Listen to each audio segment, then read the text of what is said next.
The 15-member Security Council extended the UN political mission UNITAM's Friday in war-torn Sudan for 6 months instead of 1 year, with unanimous consent. Sudanese Army Chief Abdel Fattah al-Burhan accused UN envoy Volker Perthes of inflaming the worsening conflict. In a letter last week sent to Secretary General Antonio Guterres, he demanded that Volker be removed. With this move, however, Guterres and the Security Council reaffirmed full support for UNITAMs led by Volker Perthes. The Council has sent a unified endorsement of the United Nations Integrated Transition Assistance Mission in Sudan, UNITAMS.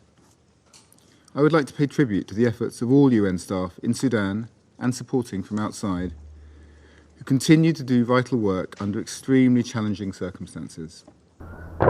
The conflict-hit African nation has been engulfed by violence for weeks between the Sudanese army and the Rapid Support Forces group after the collapse of talks to maintain a ceasefire and ease a humanitarian crisis. Sudan's warring parties fought in the capital on Friday. Residents of Khartoum and Omdurman across the Nile reported that the army had resumed airstrikes using more artillery. These clashes had not triggered any retreat of the Rapid Support Forces from streets and homes they had occupied. Such as a ceasefire is meaningless. We do not need this kind of ceasefire. We hope that the crisis can be resolved through a permanent ceasefire.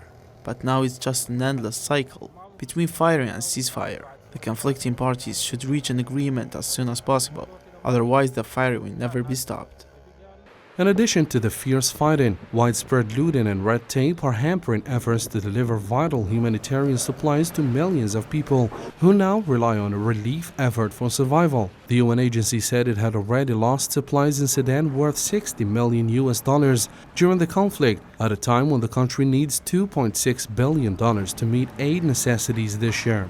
For its part, the White House announced sanctions against Sudanese companies Thursday in an attempt to hold the fighting parties accountable and to deny them the resources, funds, and weapons that have enabled them to perpetuate this horrific conflict. Despite these sanctions imposed after the collapse of a U.S. and Saudi brokered truce, fighting worsened still in Sudan. We are talking about over a month of uninterrupted fighting with some ceasefire agreements that have been functioning sometimes not, and at some point the fighting subsided, but also there's just the general state of lawlessness.